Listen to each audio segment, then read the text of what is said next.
오늘 저희 초청축제에 오신 여러분들을 진심으로 환영하고 축복합니다. 정말 잘 오셨습니다. 오늘 이 시간 저희들이 여러분들을 위해서 준비한 모든 것들이 있는데 마음껏 즐기시고 또 마음껏 누리시면서 오늘 기쁨으로 함께하는 시간들을 가졌으면 좋겠습니다. 우리 좌우에 좀 얼굴을 모르신 분들도 있긴 한데 우리 서로 바라보시면서 우리 이렇게 축복하도록 하겠습니다. 잘 오셨습니다. 환영합니다 라고 축복하겠습니다. 잘 오셨습니다. 환영합니다. 늘 잔치에는 노래가 있어야지 즐겁지 않습니까? 그래서 오늘 이 초청의 축제에도 우리가 함께 노래할 수 있는 시간들을 갖기를 원하는데 교회에서는 이것을 우리는 찬양이라고 부릅니다. 오늘 이 찬양 우리가 함께 부르면서 서로를 축복하는 마음으로 우리 함께 나아가도록 하겠습니다. 야곱의 축복이에요. 우리 괜찮으시면 우리 박수 쳐도 좋아할 것 같습니다. 너는 강자 너머로 뻗은 나무 가지에 푸른 열매처럼 하나님의 귀한 축복이 삶에 가득히 넘쳐날 거야.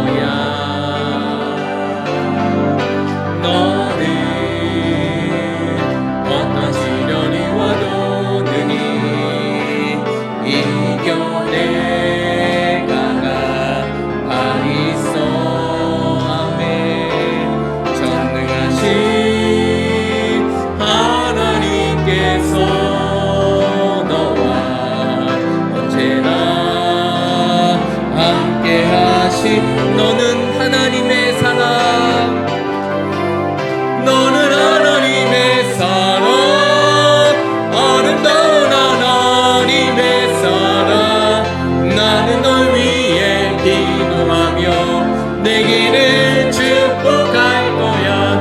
너는 하나님의 선물, 사랑스러운 하나님의 열매, 주의 품에 꽃 피운 나무가 되어.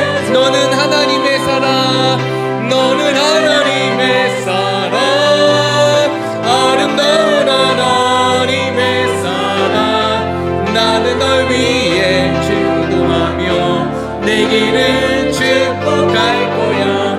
너는 하나님의 선물, 사랑스러운 하나님의 열매, 주의 품에 꽃 피운 나무가 되어줘. 가운 마음들이 모여서 주의 은혜 나누며 예수님을 따라 사랑해야지. 우리 서로 사랑해. 하나님이 가르쳐준 한 가지, 내 이웃을 내 몸과 같이. 미움 같은 시기질 버리고 우리 서로 사랑해. 이 다음에 예수님을 만나며 우리 뭐라고 말할까? 그때는 부끄러움 없어야지. 우리 서로 사랑해. 하나님이 가르쳐준 한 가지, 내 이웃을 내 몸과 같이 사랑해요. 미움 같은 시기질도 버리고 우리 서로 사랑해.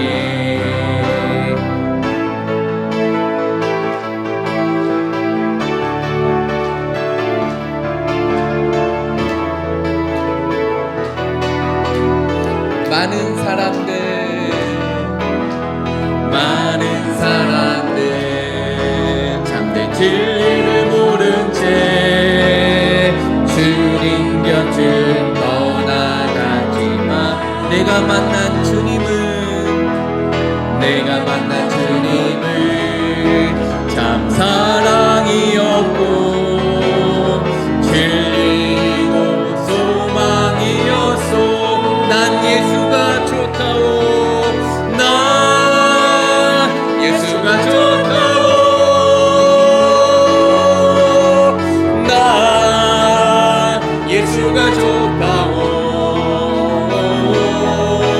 주를 사랑한다던 베드로 고백처럼 나 예수를 사랑한 무거운 짐진자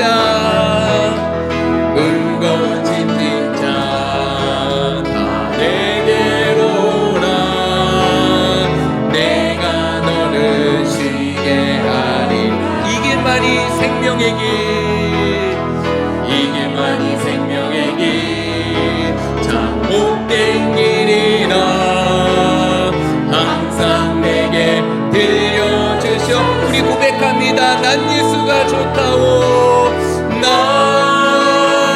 예수가 좋다오 난 예수가 좋다오 주를 사랑한다고 베드로 고백처럼 나 예수를 사랑한다고 형제 자매여 형제 자매여 참된 행복을 찾거든 예수님을 만나보세요 오늘 이 시간이 되기를 원합니다 그분으로 인하여 참 평안을 얻으며 나와 같이 고백할 것 난 예수가 좋다오 난 예수가 좋다오 난 예수가 좋다오 주를 사랑한다 너 베드로 고백처럼 나 예수를 사랑한다오 나 예수가 좋다오 나 예수가 좋다오 주를 사랑한다 너 베드로 고백처럼 나 예수를 사랑한다오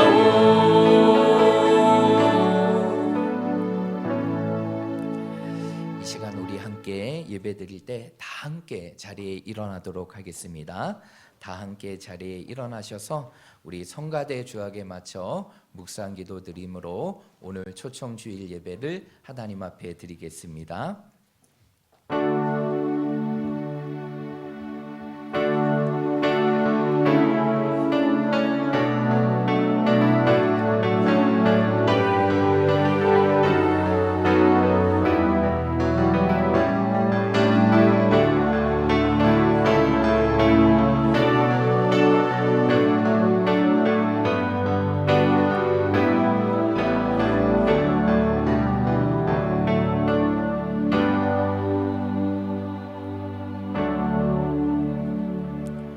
여호와는 나의 목자시니 내게 부족함이 없으리로다. 그가 나를 푸른 풀밭에 누이시며 쉴 만한 물가로 인도하시는도다. 내 영혼을 소생시키고 자기 이름을 위하여 의의 길로 인도하시는도다. 내가 사망의 음침한 골짜기로 다닐지라도 해를 두려워하지 않을 것은 주께서 나와 함께 하심이라. 주의 지팡이와 막대기가 나를 안위하시나이다. 주께서 내 원수의 목전에서 내게 상을 차려주시고 기름을 내 머리에 부으셨으니 내 잔이 넘치나이다. 내 평생의 선하심과 인자하심이 반드시 나를 따르리니 내가 여호와의 집에 영원히 살리로다. 아멘. 우리 다 함께 찬송가 570장을 함께 찬양 드리겠습니다.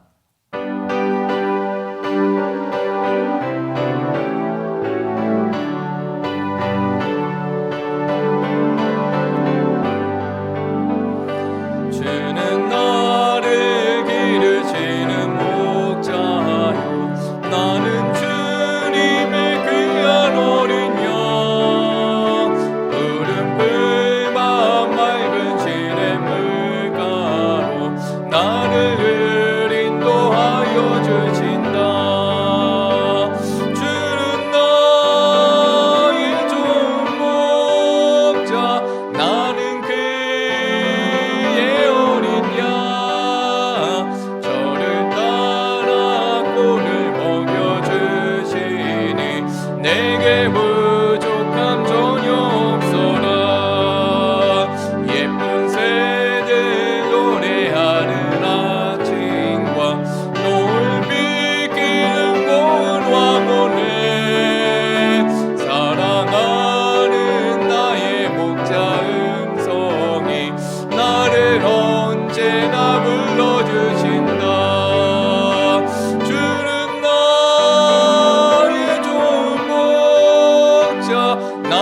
나오고 있는 사도신경을 우리의 입술로 함께 고백하도록 하겠습니다.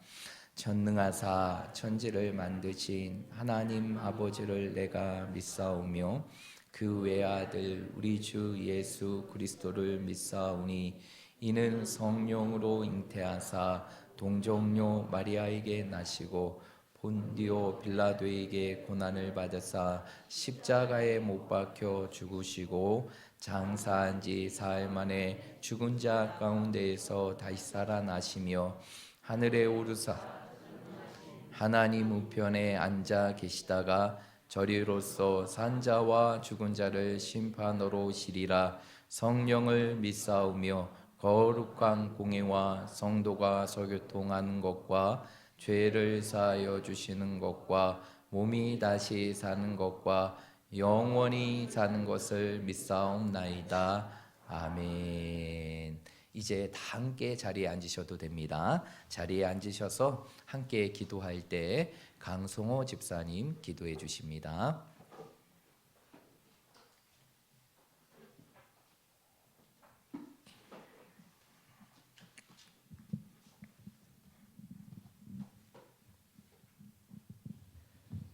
우리의 삶에 늘 풍성한 은혜로 함께하여 주신 주님의 은혜에 감사를 드립나이다.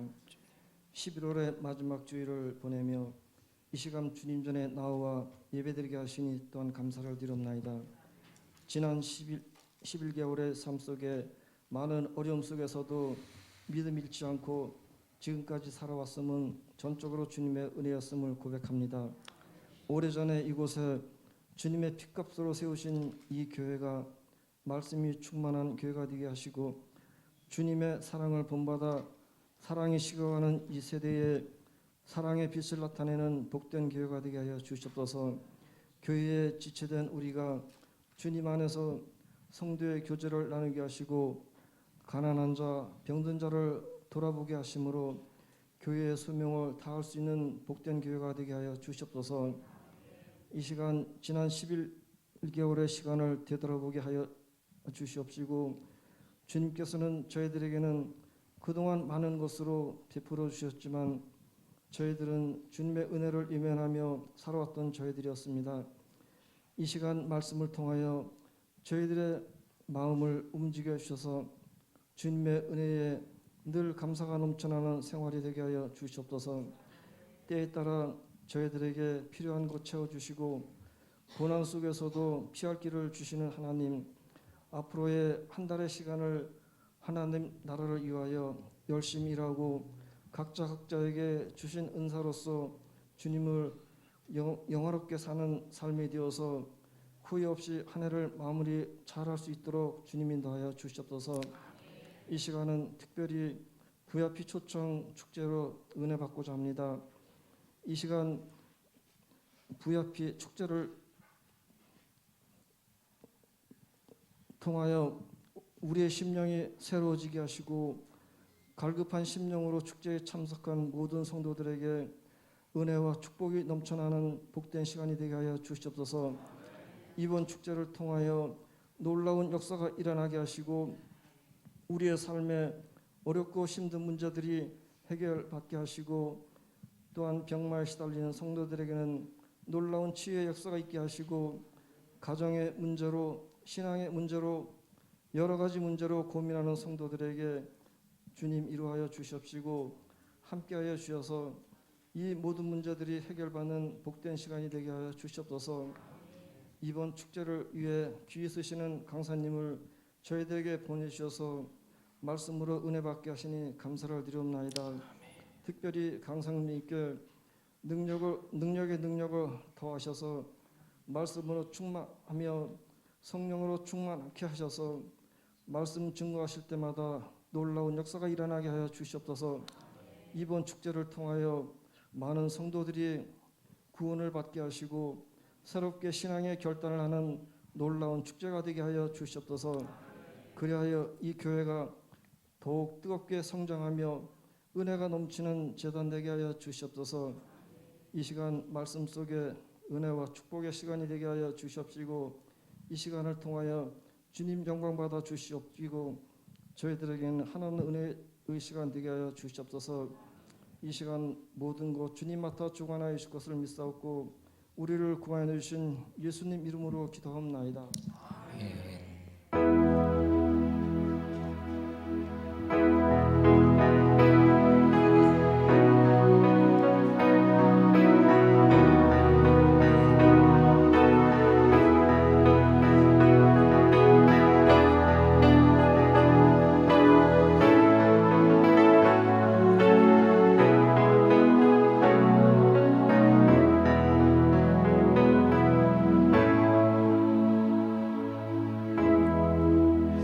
우리 하나님의 말씀 함께 보겠습니다. 두 구절을 볼 텐데 먼저 사도행전 1장 8절 말씀입니다. 사도행전 1장 8절 말씀. 이 말씀은 제가 길어서 제가 읽어드리고 이 이후에 짧은 말씀은 우리가 화면을 통해서 함께 읽도록 하겠습니다. 사도행전 1장 8절 말씀. 저기 뒤에 지금 오시는 분이 있으니까 안내하시는 분들은 서가지고 안내를 앞으로 좀 해주시길 바랍니다. 사도행전 1장 8절입니다. 오직 성령이 너희에게 임하시면 너희가 권능을 받고 예루살렘과 온 유대와 사마리아 땅끝까지 이르러 내 증인이 되리라 하시니라. 아멘. 한 구절 더 보겠습니다. 사도행전 2장 32절입니다. 이거는 굉장히 짧기 때문에 우리가 화면을 통해서 보여드릴 테니까 우리 함께 한 목소리로 읽겠습니다. 32절입니다. 시작. 이 예수를 하나님이 살리신지라 우리가 다 일의 증인이로다. 아멘. 이 시간에는 저희 교회 성가대가 나와서 하나님 앞에 찬양드리겠습니다.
여기 성가대 들어가 주시고요.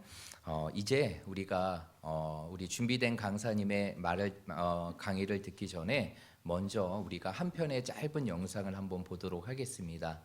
오늘 여러분들을 위해서 저희 교회가 준비한 영상이니까 여러분 영상의 내용들을 잘 보시면서 함께 경청해 주시길 바랍니다. 영상 주세요.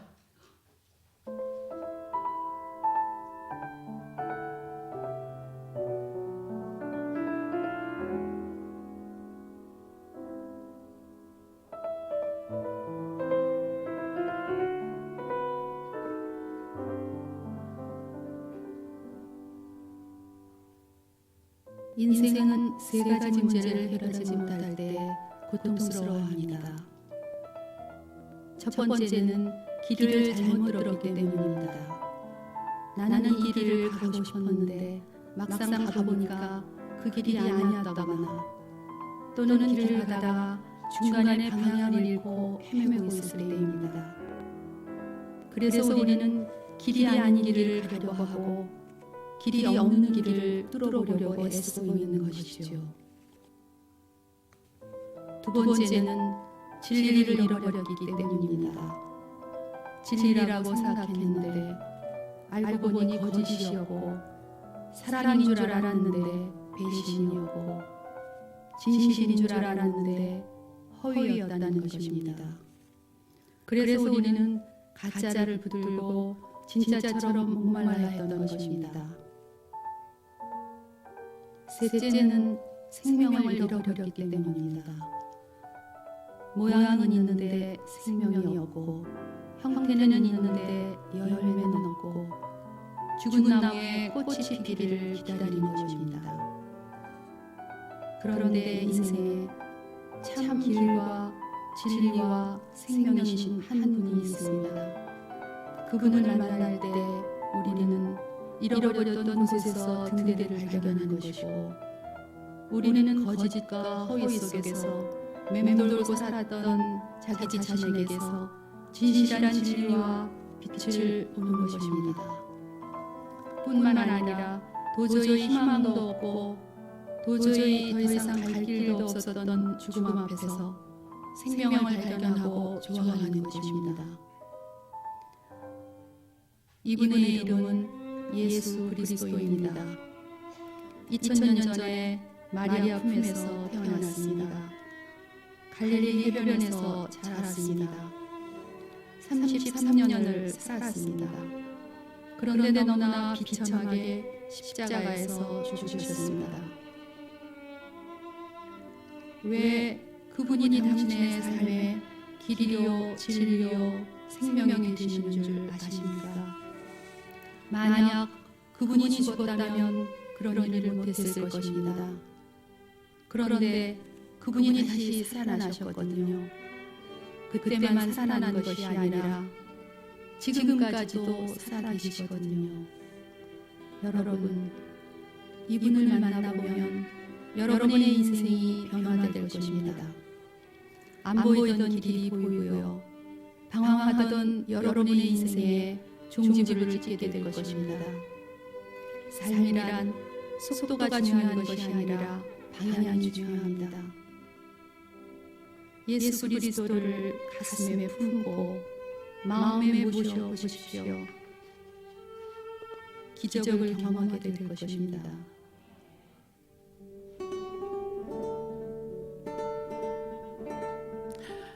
이 시간에는 우리가 이제 준비된 강사님을 통해서 귀한 말씀을 듣는 시간인데요.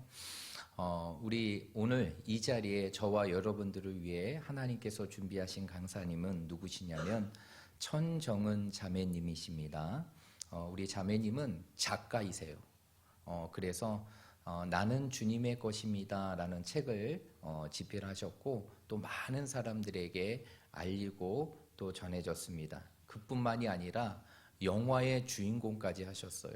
그래서 아주 부활에 대한 두 편의 영화를 이제 한 편은 개봉을 했고 이제 한 편은 12월 달에 개봉할 예정입니다.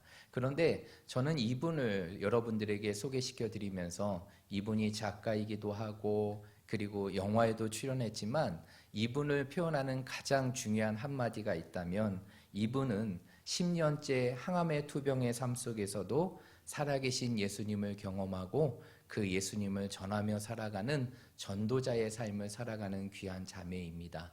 굉장히 겉으로는 건강해 보이지만 이미 10년째 항암 투병을 하고요. 10년째 항암 투병 중에 있고요. 그리고 항암만 무려 130번이 넘게 하고 있는 가운데에서도 지금도 살아계시는 예수님 때문에 힘을 얻고 인생의 삶을 너무나 행복하게 살아가는 자매입니다. 오늘 하나님께서 우리 이 자매를 통해서 우리에게 주시는 놀라운 말씀을 주실 텐데 여러분 귀 기울이시고 오늘 이 시간을 여러분의 인생의 삶의 중요한 결단과 다짐의 시간으로 여기시면 좋을 것 같습니다. 이제 우리 자매님 나오실 때 우리 박수로 축복하고 하나님께 영광 돌리겠습니다.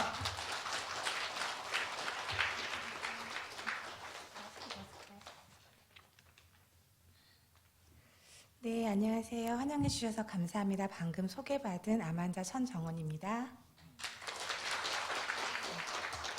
네, 수정을 좀 해야 되는데 엊그저께 114차 항암 114차를 마쳤고요. 130차까지 살려주실지는 이제 두고 봐야 될 것 같습니다. 네, 건강해 보이죠, 제가. 네, 지금 일단은 새로 오신 분들이 많다고 하니까 새로 오신 분들은 이제 잠깐 왜 오셨는지 모르겠지만 아마 억지로도 오신 분 계실 거고 정말 뭔가 궁금해서 오신 분도 계실 거예요. 그렇죠? 하지만 이 귀한 시간에 여기 오셨다는 거는 하나님의 콜링이 없으면 오실 수 있는 상황이 아니거든요. 마음에 손을 얹고 내가 이 시간을 지루하게 보내겠냐? 그래서 이렇게 하시는 것보다 하나님 살아계시면 나 좀 합시다. 이 시간에 나한테 나타나소서 이런 마음으로 이렇게 들어주시면 좋을 것 같습니다. 네, 제가 이런 말씀을 드리는 이유는 제가 그렇게 만났거든요. 저는 지금 49살이고요. 39살에 암 말기 판정을 받았습니다. 아까 보여주신 그 영상이 실은 다 제 얘기예요. 그래서 이미 다 얘기를 한 것 같다 하면서 보고 있었는데 제가 길도 몰랐고 진리도 몰랐고 생명도 잃어버린 사람이었거든요. 근데 그거를 모른 채 살아가고 있다가 말기암이라는 병을 통해서 제가 길이 무엇인지 그리고 진리가 무엇인지 생명이 무슨 의미인지를 깨닫게 되었습니다. 여기 계신 분들에게 다 해당되는 얘기이기 때문에 저 혼자만의 저의 인생을 얘기하는 자리만은 아닐 거라고 생각이 들어요.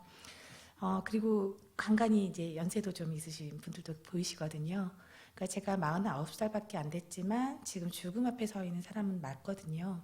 제가 지금 그때 10년 전에도 말기암이었지만 그때는 현대의학으로는 고칠 수 없는 상태다라고 이제 규정을 짓고 치료를 받지 못하는 상황이라고 판단을 받고 있었고 그때 감사하게도 예수님을 제가 만나고 싶어서 만나진 않았지만 결국은 만나게 됐거든요.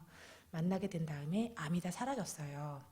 그리고 나서 제가 이제 1년 반 정도 이제 전도자의 삶을 살다가 지금 재발한 상태인데요. 현재 상태는 양쪽 골반뼈, 그다음에 양쪽 고관절뼈, 그다음에 요추뼈, 그다음에 척추뼈, 갈비뼈, 가슴뼈, 날개죽지뼈, 경추뼈, 머리뼈, 뇌, 그리고 양쪽 폐, 기도림프절, 복부림프절까지 암이 가 있는 상태고 올해 7월에 뇌수술도 받았습니다.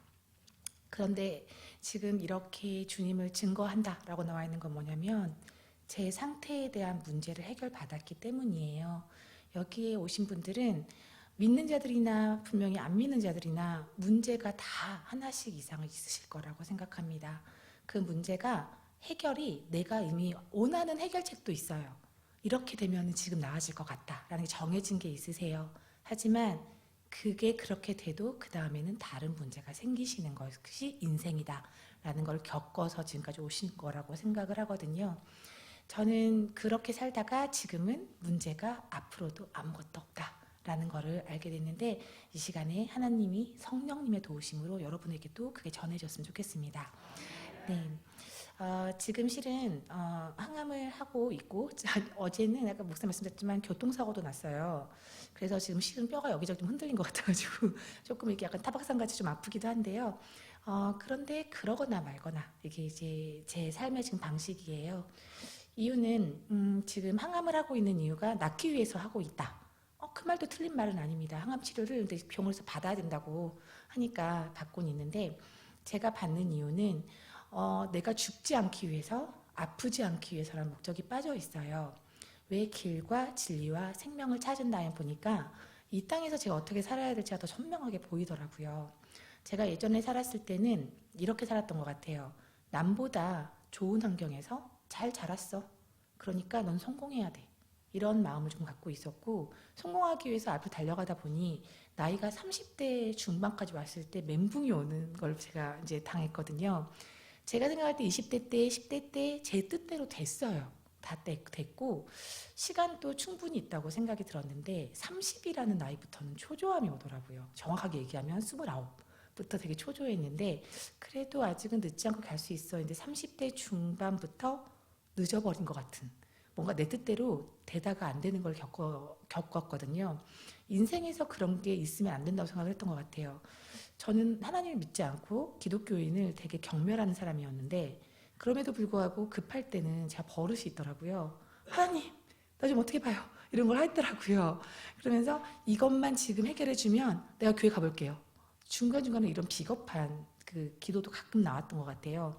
그러면 그렇게 지켜야 되는데 그게 해결되면 역시 나는 운이 좋아. 나는 내가 이거 해낼 줄 알았어. 다 내 영광과 이렇게 하면서 지나가는데 하나님을 그렇게 간간히 찾다가 진지하게 찾던 순간이 암이라는 병 때문에 찾게 된 거예요. 암이라는 병을 걸린 다음에도 실은 기독교인이 믿고 하나님이 믿더라고요. 왜 나한테 이런 일이 벌어졌지? 나는 똑바로 잘 살았는데 하나님이 살아계신다면 이럴 리가 있나? 이 세상엔 하나님도 없고 진리도 없고 자기 욕심껏 남한테 해만 끼치는 사람들이 결국은 올라가는 세상인 거야. 이렇게 삐뚤어지는 마음이 들어왔어요. 그런데 제가 이제 어느 순간 하나님을 진지하게 찾기 시작했냐면 선생님들이 못 고친다. 그리고 그냥 죽음을 기다려야 된다. 이런 얘기를 듣고 나서 이제 정말 이렇게 힘을 써서 세상 힘을 써서 아는 사람이 좀 힘 있는 분한테 부탁을 해서 뭐든지 치료받게 해달라고 이제 최고의 병원, 최고의 의사 선생님한테 가서 매달리기 시작했는데요. 항암 치료는 한번 해볼까? 이렇게 시작을 하더라고요. 안 들을 것 같은데 뭐 방법이 없으니까 원하면 이건 해줄게. 이렇게 저는 치료를 받기 시작했는데 항암 치료가 들어가자마자 죽는 것 같은, 그러니까 죽음이 어떤 건지 경험을 하면서 이제 치료를 받기 시작했어요. 워낙 위중한 환자니까 좀 약을 세게 넣기도 했고 좀 제가 그 생명이 왔다 갔다 할 수 있는 그 조절도 잘 안 된 상태에서 처음에 맞았던 것 같거든요. 그거를 제 느낌이 아니라 병원에서 의사가 와서 사과하면서 들려준 얘기가 그거였어요. 죽을 뻔한 고비를 처음에 맞으면서 이제 항암 치료를 계속 꾸준히 가는데 그거보다 더한 고통은 이제 부작용이라는 걸 겪게 되는데 제가 사람같이 살 수가 없는 상태가 되는 게 항암 부작용이더라고요. 결국은 죽지 않으려고 항암 치료를 어거지로 받았는데 죽여달라고 하는 저를 자신을 발견하게 됐어요. 혼자 몰래 괴로움에 이렇게 눈물 짓고 혼자 이렇게 끄끄거리다가 하나님 당신 살아계시면 나 좀 지금 죽여봐요. 이게 제가 하나님을 간절하게 찾았던 첫 마디였거든요. 그런데 그렇게 부르짖고 나서 제가 전화 한 통화를 받았는데 어렸을 때부터 예수 싫어, 뭐 하나님 싫어, 그리고 전도하는 사람 기독교 다 싫어 이랬지만 제가 아무리 싫어도 이제 갑자기 막 던지는 말들을 들은 게 있죠. 전도하는 길거리 전도사한테 들은 말이나 정말 기분 나쁜 말은 불신지옥, 뭐 예수 천국, 뭐 이러면서 막 빨간색 막 십자가 막 들고 다니는 사람들도 봤고 그런 거 보면서 더 비호감이야. 기독교는 정말 왜 저럴까 이랬던 사람인데 어떤 언니가 제가 20대 때까지는 제가 굉장히 자신감 있고 뭐든지 남보다 낫다고 생각하고 살았던 시기였는데도 저보다도 어려워 보이는데 저한테 되게 안 됐다는 듯이 얘기한 게 어떤 거였냐면 예수 안 믿으면 지옥 가 했던 언니가 있었어요. 그런데 제가 여러 사람들이 기독교인들이 전도하는 걸 봤지만 대놓고 너 지옥 가 이런 걸 처음 들었거든요. 그래서 너무 화가 났는데 그 언니한테 그렇게 전도도 하지 말고 나한테는 얘기도 하지 마라. 이렇게 했던 그 언니가 제가 괴로워서 나 좀 죽여봐요 하나님 할 때 전화가 왔어요. 그래서 저한테 기도해 주겠다고 하더라고요. 근데 제가 기도해 주겠다는 말을 진짜 싫어하는 사람이었거든요. 네가 먼저 나를 위해서 기도해 줘. 이런 마음이 있는 사람이었는데 기도해 달라고 매달리고 있더라고요. 저도 모르게 하나님을 찾았는데 왜 나한테 옛날에 그런 이상한 말을 했던 기독교인이 기도해 준다고 하지? 그래서 매치가 되는 거예요. 그때 되게 힘들어서 나름대로 간절했나 봐요. 그래서 기도를 못 하겠는데 마지막에 기도를 해주되 소문은 내지 마. 그랬거든요. 저한테 암은 제 인생을 완전히 망가지게 하는 거, 그리고 내가 이제 망했다, 나는 실패했다라는 의미로 받아들이고 있어서 암을 사람한테 알리기가 싫었어요. 그런데 이 언니가 친절하게도 다음날 전화가 저한테 왔는데 교회에서 기도하고 있는 소리를 들려주는 거예요. 모든 사람들이 저를 위해서 중보를 하고 있는 소리를 들려줬어요. 그래서 그걸 들려주면서 우리 교회 사람들이 다 너를 위해서 기도하고 있어. 이렇게 하고 다 끊어버렸거든요. 그래서 그거를 감사하고 감격한 게 아니라 기독교회는 역시 뒤통수 때리는 전문가밖에 없나 보다 라는 생각을 했어요. 내가 그렇게 얘기하지 말라고 누누이 얘기했는데 그 많은 사람한테 내 소문을 냈어? 하면서 이제 열이 확 받아있는 상태가 됐는데 얼른 또 가라앉았어요. 저 사람은 나랑 다르지만 예수를 믿는다는 사람이고 그때 저와의 개념은 예수는 잘 몰랐고 하나님 믿는 사람이고, 하나님 믿는 사람이니까 나를 위해서 기도를 했겠지. 저 사람은 좋은 의도였겠지. 내가 참자 하고 이렇게 넘어갔는데요. 다음날 제가 눈을 뜨자마자 희한한 경험을 하게 돼요. 항암 부작용 때문에 죽고 싶어서 기도했던 게 그 전날인데 다음날 아침에 벌떡 일어나 있는 제 자신을 발견해요. 항암 부작용이 하나도 없는 상태가 돼 있었어요. 예, 그래서 그게 너무 살 것 같아서 좋았는데 그 다음엔 찝찝해지더라고요. 왜 나한테 아무런 변화가 없다가 그 교회에서 기도를 했다라는 것밖에 제 인생에는 변화가 그때 없었던 거예요. 기도한 다음에 이랬나라는 생각을 안 하려고 벌부둥 찼던 것 같아요. 그리고 나서 이제 계속 치료를 받아가는데 저는 계속해서 부작용이 없고 컨디션이 점점 좋아지고 항암하는 사람들은 죽어가고 있고 저는 살아나고 있더라고요. 그래서 점점 이제 의아하고 마음이 좀 힘들었어요. 이유가 또 있었어요. 중간에 그렇게 항암을 받았는데 선생님이 딱 3차 만에 3차까지 결과만 딱 알려주시는데 선생님이 처음에 한 6차까지 받아보고 결정을 하자 했는데 3차까지 결과가 이 약이 들어갔어도 아무 소용이 없었다라는 결과가 나왔어요. 심지어는 약이 안 맞아서 암들이 더 커져버렸기 때문에 이제는 전혀 희망이 없다라는 결과를 듣게 됐어요. 그리고 선생님이 하시는 말이 항암이 만약에 들었다면 2, 3년은 살 수 있었다는 거예요. 항암이 들었어도 저는 2, 3년 후에 죽는 거였고, 그리고 항암이 안 드는다면 1년 미만으로 살 수 있다. 그래서 저는 이제 1년 미만짜리 시한부를 선고를 그냥 받게 된 거죠. 그때부터는 제 마음에 크게 요동치는 게 있었어요. 내가 1년 후에 이 세상에서 없어진다고? 죽는다는 말은 무서워서 나오지도 않았어요. 내가 없어진다고? 근데 내가 없어지기에는 제 나이가 너무 정상적이지가 않다는 생각이 들더라고요. 저는 80에 죽을 줄 알고 너무 인생이 길다 이랬거든요. 근데 그렇게 길다고 해놓고 너무 짧은 거예요. 난 39인데 내년에 죽는데. 이게 너무 억울하기도 하지만 받아들여야 될 때 어떻게 받아들일지 모르겠더라고요. 살면서 죽는다는 생각을 한 번도 해본 적이 없더라고요. 근데 희한한 거는 죽는 걸 알고는 있는 거죠, 제가. 언젠가는 죽는 걸 알고 있는데 1년 뒤에 죽는다는 거는 저한테 너무 큰 충격인 거예요. 그리고 나서 떠오르는 단어가 있었어요. 예수 안 믿으면 지옥 가. 그런데 저는 그 단어를 무서워한다는 거를 드러내고 싶지가 않았는데 너무 무섭더라고요. 지옥이 뭔지도 모르고 없다고 생각을 하고 있고 반감은 가득한데 없는지 있는지 제가 확인한 적이 없더라고요. 왜냐하면 아직까지도 제가 하나님이 살아있는지조차를 모르겠거든요. 없다고 부인만 했지 막상 제가 그거를 확실해 한 증거를 갖고 있는 게 하나도 없더라고요. 그래서 어떻게 해야 되나 이제 제 고민이 진해지고 있을 때 제 몸은 점점 좋아지고 있었고 어느 날 갑자기 고민하다가 이런 생각을 했어요. 내가 어차피 죽을 거면 멋있게 죽자. 멋있게 죽는 건 어떤 걸까? 죽음의 그 순간에 벌벌 떨지 않는 거. 내가 그럴 줄 알았다 하는 듯이 죽고 싶다. 이렇게 생각하고 그걸 준비하자. 어떻게 준비해야 되는 걸까? 그 생각을 했는데 내가 일단 1년 정도 후에 죽을 거야. 이렇게 저를 다독이면서 얘기를 했어요. 죽을 거고 그 다음에 그 죽는 순간에 너는 눈을 감겠지. 그리고 넌 숨이 끊어질 거야. 끝. 그랬다가 그 다음에 그런데 갑자기 눈이 떠지면 어떡해. 이 생각이 확 들어오더라고요. 눈이 떠지면 어떡해. 내가 그냥 그게 죽는 게 끝이 아니라 갑자기 눈이 떠져서 천국인지 지옥인지 모르는 그곳에서 내가 눈이 뜨면 어떡하지? 그 생각이 확 사로잡혀가지고 그거를 한 2주 동안 매일 고민을 했어요. 아니야, 그럴 리가 있어. 네가 자꾸 기독교한테 이상한 말 들어서 그래. 아니야. 이랬다가 또 근데 나도 그걸 확인 안 해봤잖아. 계속 하다 2주 뒤에 내가 왜 이러고 있지? 그래서 그래, 어차피 내가 지금 살 날이 1년이 안 남았다는데 1년 동안 내가 할 게 뭐가 있겠냐. 하나님이 살아계신지 확인을 해보자. 확인하는 기간으로 삼고 내가 마지막 죽는 날 진짜 시원하고 편하게 죽자. 이게 나의 인생의 마지막 목표다. 정했어요. 그리고 나서 그럼 하나님이 살아계신 걸 어떻게 아나 고민을 했더니 저는 성경책을 절대 읽을 자신이 없더라고요. 그래서 읽어본 적이 있어서 그런 거예요. 절대 읽을 수 없는 책이다. 이걸 알고 있어서 이거를 어떻게 할까 하다가 이상한 일이 벌어졌던 그 교회를 가봐야겠다. 그 교회에서는 언니가 계속 저한테 소식을 전해주는 거예요. 오늘 새벽에도 너를 위해서 기도했어. 매일 아침마다 저를 위해서 기도한다는 거예요. 그러니까 기도를 한단 말 들 때마다 너무 부담스러운데 아무튼 그걸 알아보기 위해서는 기분이 좀 나쁘지만 거기를 가봐야 되겠다. 신비한 일이 일어난 곳이기 때문에. 그래서 저는 그곳을 제가 선택해서 가기로 했어요.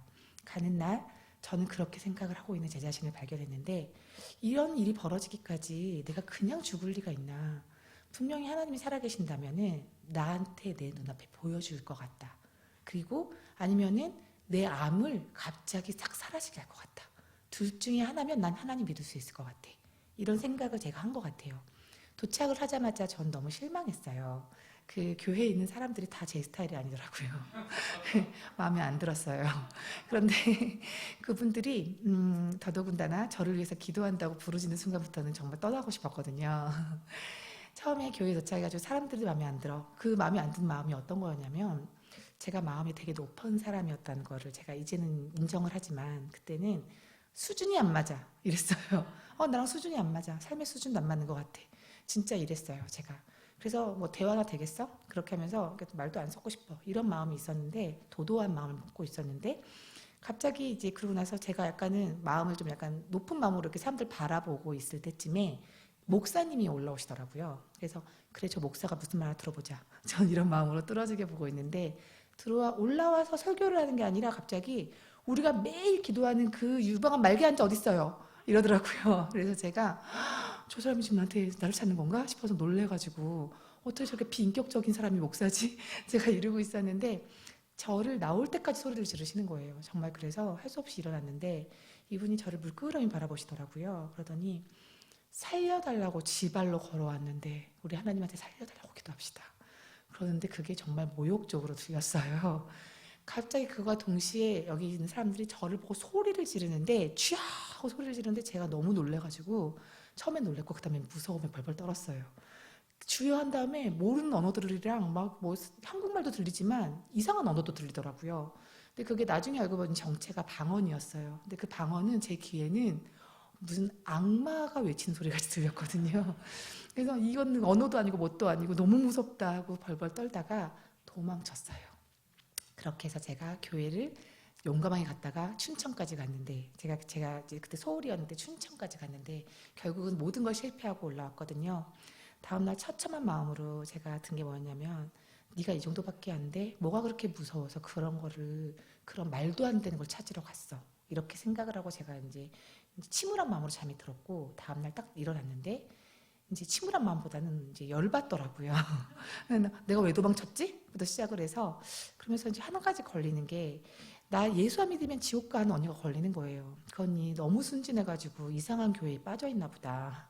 그래서 종교도 좀 제대로 된 걸 믿지 왜 이상한 걸 믿지? 이렇게 생각이 들면서 어차피 사람 하나 살리고 가는 게 내가 마지막 해야 될 일도 있겠다.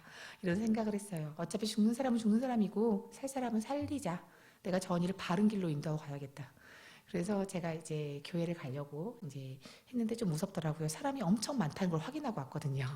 그래서 제가 그날 이제 무릎을 딱 꿇고 이제 기도를 하기 시작했어요. 처음으로. 하나님, 뭐 기도를 했지만 눈을 부릅뜨고 했어요. 하나님 당신 살아계세요? 뭐 이렇게 천장을 보면서 그럼 나 좀 압시다. 나 지금 그 기분 나쁜 곳을 다시 갈 건데 왜 가냐면 그 언니가 이상한 곳을 다니는 걸 볼 수 없어서 간다. 나는 이 사람을 살리고 죽을 테니 나의 같이 의로운 사람을 당신이 살아계시면 도와줘라. 그렇게 약간 명령 아닌 명령을 내리고 제가 이제 그렇게 하고 그 다음에 그리고 지옥이 있는지 좀 알 수 있을까요? 좀 알려주세요. 이렇게 하고 제가 이제 버스를 다시 탔어요. 춘천 가는 버스를 탔는데 제 가방 안에 그 교회에서 저한테 보라고 준 책이 있었어요. 제자훈련 책자였는데 제목을 보면은 정말 버려버리고 싶은 책이었거든요. 제가 기독교인이 아니니까 너무 이상하더라고요. 유치하게 느껴지는 그 제목이었는데 성령의 권능으로 부활을 증거하라. 그래서 너무 유치하다 그랬는데 이 유치한 거를 읽어야겠다는 생각이 강하게 들었어요.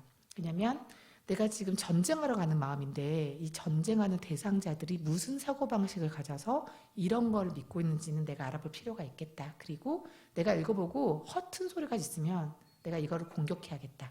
이런 생각을 했어요. 그래서 너네가 이상한 걸 믿어 하는 걸 알려줄 수 있게끔 발견하기 위해서 제가 그 책을 읽었어요. 읽기 시작했는데 계속 넘어가기만 했어요. 모르겠더라고요. 말씀만 잔뜩 있어가지고. 그래서 말씀이네 하고 넘어가다가 말씀인데 눈에 띄는 것들이 드디어 나왔어요. 에스겔서가 먼저 눈에 띄었는데 거기에 소개되어 있는 것은 우리가 이제 그냥 반박이 안 되는 그냥 이렇게 좀 이렇게 반발심을 일지 않는 천사에 대한 이야기였어요. 천사장이 하나님이 너무 믿고 이제 이렇게 예뻐하는 천사장이 다 줬는데 하나님이 정말 값진 거를 다 줬는데 그럼에도 불구하고 결국은 하나님 자리까지 욕심내는 그런 이야기였어요. 그러면서 그 하나님 자리를 넘보기 위해서 무슨 짓까지 하냐면은 하늘에 전쟁을 일으키는 얘기인 거예요. 근데 그게 너무 재밌더라고요. 그래서 이 세상에서 항상 일어나는 일이잖아요. 배신과 뭐 이런 거. 그래서 제가 저도 모르게 하나님을 진짜 미워하는 사람인데 저도 모르게 보다가 하나님 편에 서 있었어요. 그래서 이 나쁜 놈 막 이러면서 이렇게 서 있었는데 서다 보니까 하나님이 이겨야 돼 이런 마음으로 읽다 보니 책이 너무 이해가 가더라고요. 가다가 나중에 결국은 하나님이 이기셨어요. 저도 모르게 너무 만세 이렇게 나오고 그러면서 하나님에 대해서 약간 마음이 좋아졌는데 그 다음에 그러면서 그래 나쁜 자들은 벌을 받아야 되고 권선징악이 반드시 이루어져야 돼 혼자 이러면서 읽고 있다가 로마서 말씀 앞에서 잠깐 갸웃하면서 서게 돼요. 제가 로마서 말씀에 너무너무 눈에 띄는 그 말씀에 뭐라고 써져 있냐면은 하나님을 마음에 두기 싫어하는 게 죄다 라는 게 있었어요. 그래서 제가 그걸 아무렇지도 않게 넘어가고 싶었는데 그리고 나서 계속해서 로마서 말씀에서 이어지는 말은 이와 같이 이 천사가 마귀가 되어가는 과정 이렇게 마음에 하나님의 자리를 넘보고 이렇게 그 취하려고 했던 그 마음 때문에 마귀가 된 이 마귀처럼 이와 같은 방법으로 모든 사람이 죄를 짓게 되었고 죄를 지었기 때문에 사망에 이르게 되었다라는 말을 발견했어요. 근데 그 말을 보면서 제가 깜짝 놀란 거예요. 일단 왜 모든 사람이 죄를 지었다고 하는가? 그리고 그 죄가 어이없게 왜 하나님을 마음에 두기 싫어한 게 죄인가? 하나님이란 존재가 있는지 없는지도 불확실한데 그리고 모든 사람 안에 내가 들어가 버렸고 그리고 나는 지금 죽는다는 말을 이미 들은 사람인데 암이 아니라 죽는 원인이 죄 때문이다. 이렇게 나와 있더라고요. 근데 이게 나랑 과연 관련이 없어야 되는데 관련이 있을 것 같은 강한 확신이 들기 시작했어요. 단어가 모든 사람이란 단어 써버렸거든요.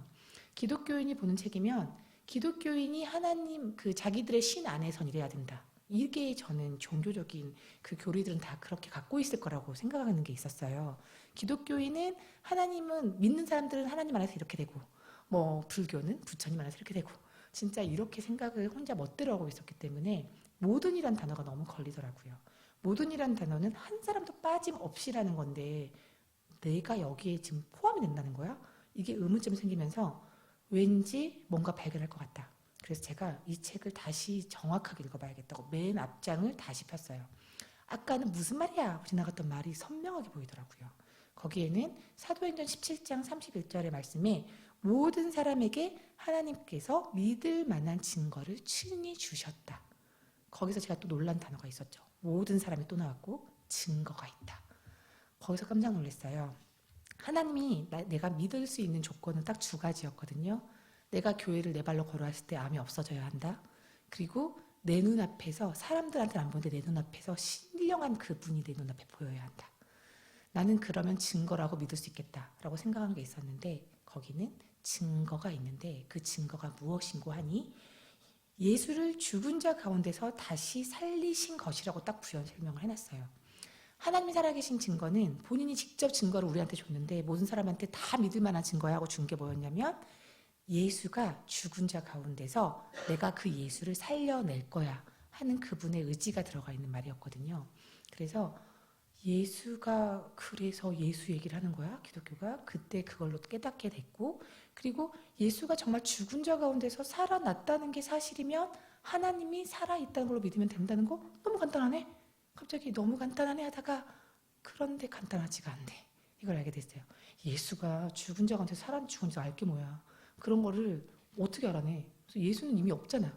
이 생각을 딱 하면서 이렇게 잠깐 내려놓으려고 하는데 머릿속에서 싹 스쳐 지나가는 게 BC와 AD. 믿거나 안 믿거나 우리가 다 모든 사람들이 통용해서 쓰는 그 날짜 안에 제가 있다는 게 딱 느껴졌어요. 그런데 그 BC의 주인공이 예수였어 라는 게 딱 떠오르더라고요. 나는 성경책을 읽어본 적도 없고 예수를 믿지도 않는 사람인데 하나님이란 존재도 부인하는 사람이고, 그런데 나는 어떻게 BC의 뜻을 알고 있고, 그리고 나는 그거를 한 번도 이상하다고 받아들인 적이 없지 않는 게 놀랍더라고요. 그 순간은 또 이게 예수가 있지도 않은 사람을 왜 써가지고 날짜를 만들었어요? 제가 그걸 질문한 적이 단 한 번도 없더라고요. BC가 분명히 예수를 가리킨 걸 알고 있는데 Before Christ라고 했으니까. 그래서 제가 이제 그때부터는 검색에 들어갔어요. 네이버에 막 검색을 해서 예수 그리스도를 쳤더니 예수가 이 땅에 몇 년도에 살았고 태어났고 그리고 어떻게 살았으며 생애가 막 나와 있고 다른 역사적인 인물들하고 똑같이 두산백과 막 이런 데 나와 있는 거예요. 그리고 몇 년도에 죽었다. 어떤 문헌에는 그리고 사흘 뒤에 부활했다고 함까지도 발견이 되는 거예요. 제가 예수 그리스도 치면서 놀랬던 건 뭐냐면 그냥 기독교인들이 내세우는 그냥 미지의 인물이기 때문에 실존 인물처럼 발견되면 안 되는 거였는데 역사적인 인물 안에 들어가 있었어요. 그리고 나서 예수 그리스도의 부활을 쳤더니 예수 그리스도가 부활했다는 증거가 이렇게 많다고 정말 난리가 났더라고요.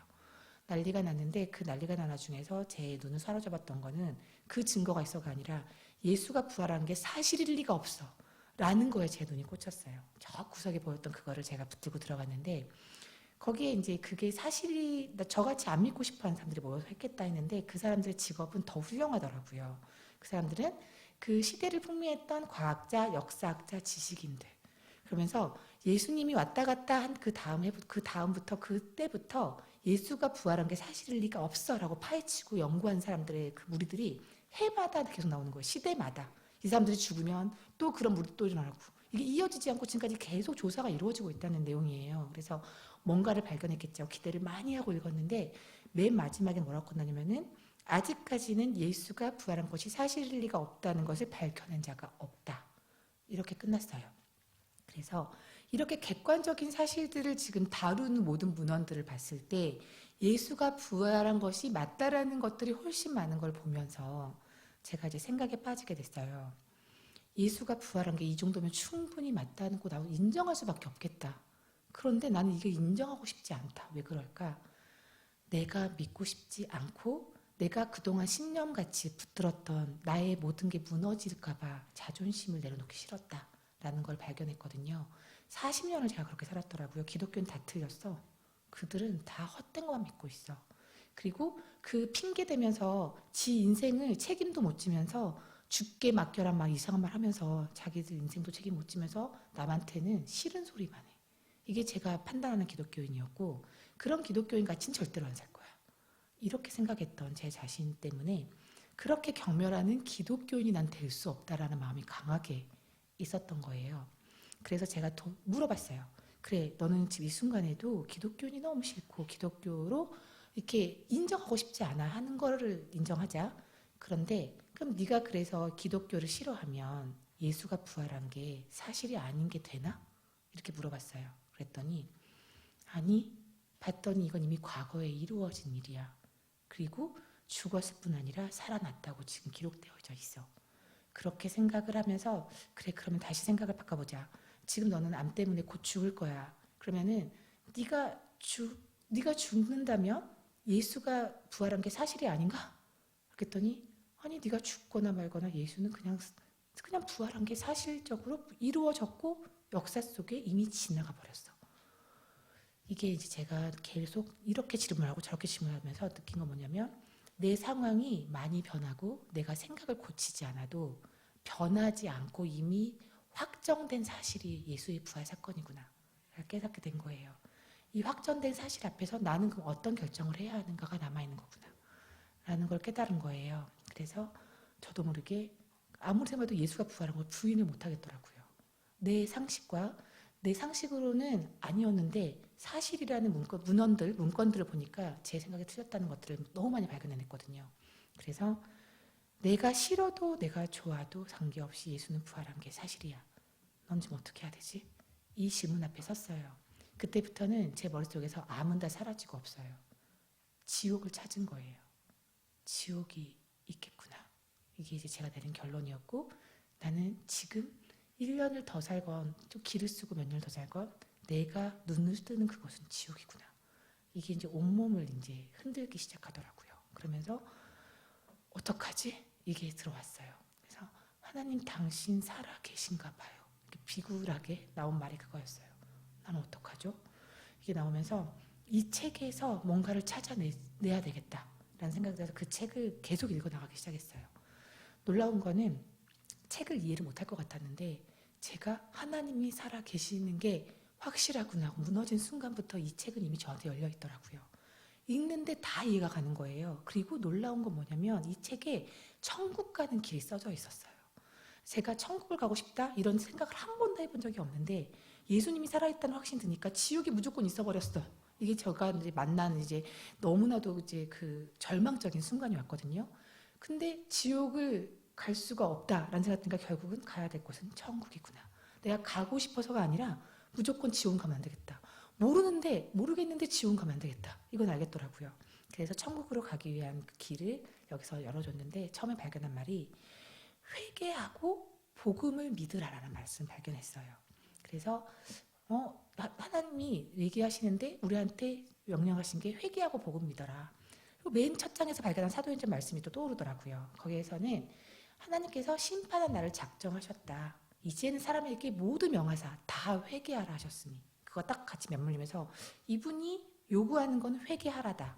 무엇을 회개해야 하는가? 그 다음에 찾아봤더니 거기 그 되게 스무스하게 흘러간 내용 중에 죄에 대하람이라는 구절이 나오는 거예요. 그래서 이게 무슨 말이지? 봤더니 죄에 대하람은 저희가 나를 믿지 아니하며.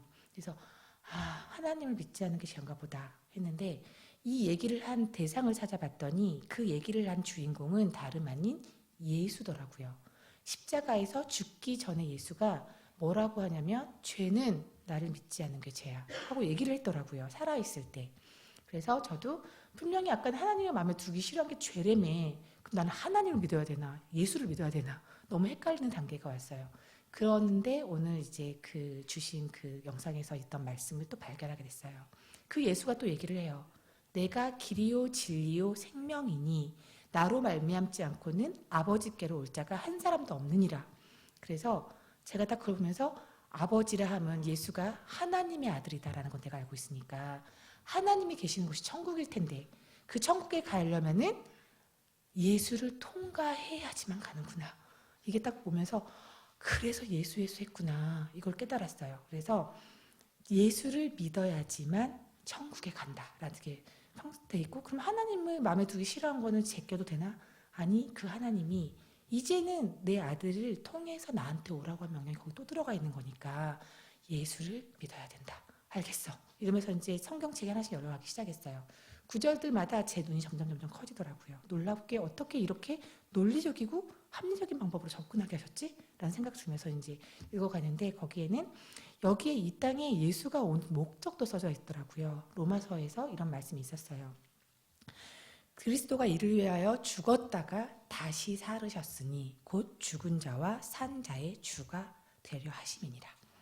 그래서 주가 되려고 이 땅에 오셔서 죽고 살았다.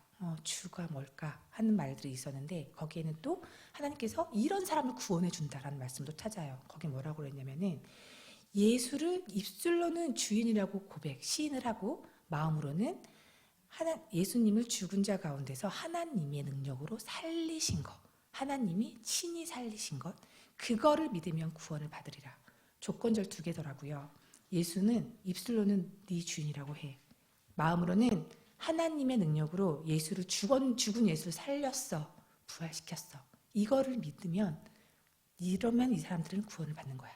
이렇게 알려주신 내용이었는데 마땅하더라고요. 다시 맨 앞에 말이 떠올랐어요. 사도행전에서 했던 말씀. 모든 사람에게 친히 주신 증거, 죽은 자 가운데서 내가 살리리라. 그리고 아까 오늘 주제 제가 가지고 왔는데 이 예수를 하나님이 살리신지라. 하나님은 예수를 살리셨고 그 예수를 우리한테 주인 삼으라고 하셨다. 이게 성립이 되니까 너무나도 마땅하다라는 생각이 드는데, 근데 이제 하나 걸린 건 있었어요. 왜냐면 주인이라는 게 어떻게 믿는 건지를 모르겠더라고요. 나는 이제 인정이 다 됐거든요. 예수님이 그래 살아있는 게 맞는 것 같아. 너무 인정돼. 부활하셨네. 끝. 이게 믿는 건가? 믿는 건가가 어떤 건지 제가 모르겠는데 일단 제가 큰 확신이 없다는 건 알겠더라고요. 그런데 그 확신을 주는 말을 발견을 해요. 주인이라는 단어에서 걸려있다는 걸 알게 됐는데 주인이라는 단어가 굉장히 기분이 나빴거든요. 왜냐면 내가 이렇게 생생하게 느껴지고 난 내가 그렇게 소중하고 내 뜻대로 살았던 내 모습이 있는데 내가 주인이 아니라고 부인해야 된다는 게 조금 걸리긴 했던 것 같아요. 내 몸이 내 거지 왜 남의 거야. 이게 너무 이제 이해가 안 가고 하나님이 나를 사랑한다면서 굳이 날 뺏어야겠어? 이게 이해가 안 가는 거예요. 그런데 요한계시록 3장 20절 말씀에서 이제 제가 감동하면서 이제 마음을 열게 됐어요. 거기에 다 들어가 있더라고요. 이분의 인격이 볼지어다 내가 문 밖에 서서 두드리노니 네가 마음의 문을 열어주면 내가 거기로 들어가서 너와 함께 살게 라는 말씀을 발견했어요. 이분이 주인이 되겠다고 하시는 목적이 나를 좌지우지하려고 하는 게 아니라 내 문 앞에서 계속 노크하면서 정은이가 이제나 이걸로 열어줄까 저제나 열어줄까, 내가 열어주기 전까지는 절대 강제로 안 열고 나를 귀하게 보고 계신다는 그런 인격이 보이는 거. 아니 하나님이면 그렇게 능력이 있는데 문 열고 들어오지 왜 안 들어왔어? 이렇게 생각을 할 뻔했는데 이분은 나를 존중해주는 분이구나. 그리고 그래서 증거를 주셨구나. 그냥 내가 있으니까 내가 너 내 거야? 이러신 게 아니라 야 내가 너를 살리기 위해서 이렇게 했는데 이렇게 증거도 내가 보여줄게. 내 아들을 보내서 내가 너와 정말 영화롭게 해줄 거야. 내 아들을 보고 나를 믿어. 내가 죽은 자가 살릴 거다. 이건 믿으면 돼. 이랬는데 저는 다른 걸 요구하고 있는 거죠. 내가 개인적인 나한테 원하는 걸 내놔. 이렇게 하고 있었는데 이분은 그 증거를 내밀고 정은이가 이걸 언제나 이 증거를 받아들이고 믿어줄까라고 기다리고 계셨다는 걸 보면서 나는 드디어 내가 그동안 몰랐구나. 난 드디어 예수가 부활한 사건을 인정한 순간이 이제 왔는데 부활을 인정하는 것에서 끝나는 게 아니라 그래서 하나님이 살아계시고 그래서 예수님이 나의 주인이고 나는 내가 주인 되어서 살았던 게 마땅한 게 아니었고 왜 창조주 하나님이라는 게 성립이 돼버리니까요. 이분이 창조주라는 게 만든 자잖아요. 근데 나는 만들어진 자라고 생각을 한 번도 해본 적이 없는데 이 말도 안 되는 성경책이 맞아버리는 순간이 예수가 부활한 게 사실이기 때문에 맞아버렸더라고요. 창조주 하나님이 마지막 날에 사람을 흙으로 만들어서 생기를 코에 불어넣어 주신 사건. 이거 보면서 성경은 진짜 더 가짜다라고 확신했는데 예수님이 부활한 게 사실이기 때문에 하나님이 사람을 흙으로 만든 것도 사실이구나. 그러면 하나님이 만드셨고 나는 만들어진 존재구나. 그러면 만든 자가 주인이지. 끝. 이게 제가 생각한 논리의 끝이었거든요. 그러면 난 내가 주인이 아니게 마땅하구나. 내가 주인으로 살았던 게 잘못된 거구나. 남의 거를 내가 훔쳐서 살았어. 이런 결론에 다다르게 됐어요. 그래서 맞아요. 나는 내가 주인인 줄 알았어요. 근데 너무 마땅하지 않아요? 왜냐면 이 몸도 다른 사람이 느껴야 내가 느껴져요. 그리고 내 생각도 나만 알아요. 내가 주인인 게 너무 마땅한 게 그게 당연한 거 아니에요? 그랬는데 그 당연하다고 외치다가도 그런데 예수님이 부활하신 게 사실이네요. 당신이 살아있네요. 그러면 나는 주인이 될 수가 없네요. 이 결론이 결국은 나오더라고요. 그래서 이제 알았다. 난 내가 주인이었다. 맞다. 그런데 만든 자에게 돌려드려야 될 타이밍이 이제 더 이상 미룰 수 없다는 걸 알겠다라는 마음이 들었어요. 나한테 얼마나 많은 노크를 하셨는지 다 지나가더라고요. 내 마음을 듣는 거 여기 계신 분들도 많이 노크를 받으셨을 텐데 오늘 처음 예수 듣고 오시진 않으실 거 아니에요. 저도 어렸을 때부터 교회 가자란 말부터 해가지고 하나님이 사랑이시란 말도 하고 예수님이 너를 위해서 죽어주셨어 이런 말을 하는 사람들을 꽤 많이 만났더라고요. 제가 더 이상 말을 못하게 해서 그렇지 한 번씩은 던지고 지나가는 사람들이 다 지나가더라고요. 그 사람들의 얼굴도 기억이 안 나요. 그런데 그 말이 다 기억나요. 그러면서 이렇게 많은 노크를 내가 받았는데 오늘은 나한테 마지막 노크가 되게 해주세요. 이게 마음이 들더라고요. 그래서 하나님, 전 정말 몰라서 그랬어요. 첫 마디가 그랬어요. 아무도 나한테 주인이 예수님이란 걸 얘기해 준 적이 없어요. 그리고 부활한 게 하나님이 주신 증거란 얘기도 해준 적이 없어요. 저는 그냥 사람들이 오해할 만했어요. 왜 나 때문에 죽었다고 그러니까 그냥 미웠어요. 예수가 나 때문에 죽었다는 게 이해가 가지도 않고, 왜 나를 위해서 죽어? 이해가 가지도 않고, 뭐 그래서 나를 살려줬다는데 어떻게 그게 너무나 동화 같은 이야기? 말도 안 되는, 그리고 정말 잔혹한 동화 같은 이야기? 그 예수는 저는 안 믿으려고 했는데, 하나님, 예수님이 부활하신 게 사실이고 당신이 살아계시네요. 내가 주인인 게 죄가 맞습니다. 거기서 전 지금까지 제가 주인 되어 살았지만 이제 제가 그 자리에서 내려올게요. 제가 스스로 내려올 자신이 생겼어요. 지금 제 안에 들어오셔서 제 몸과 제 마음과 제 머리의 주인이 되어주세요. 그리고 다시는 나가지 말아주세요. 제가 다시는 이 몸 가지고 주인 노릇하지 않겠습니다. 그렇게 하고 기도를 딱 마쳤는데요. 그 순간 정말 큰 자유가 찾아오더라고요.